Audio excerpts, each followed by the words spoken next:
இஸ்ரவேலின் தேவன் இந்த தமிழ்நாட்டிலே ஆண்டவருடைய பிள்ளைகளே எந்த இடத்துல சர்ச்சைகள் வைக்க கூடாது, எந்த இடத்துல சபைகள் கட்டக்கூடாது, இந்த இடத்துல கிறிஸ்தவர்கள் வரக்கூடாது, அவர்கள் கால்கள் படக்கூடாது என்று சொல்கிற இதே தமிழ்நாட்டிலே எழுப்புதல் வரப்போகிறது.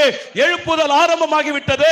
கர்த்தருடைய பிள்ளைகளே, இந்த எந்த ஜனங்கள் சபைகள் வேண்டாம் என்று சொல்கிறார்களோ அந்த ஜனங்களை கொண்டு கர்த்தர் சபைகளுக்கு இடங்களை இலவசமாய் கொடுத்து, ஆமே, எந்த இடத்துல வந்து சபைகளை கட்டுங்கள், சபைகளை கட்டுங்கள் என்கிற சத்தத்தை தமிழ்நாட்டிலே கர்த்தர் கேட்க பண்ண போகிறார்.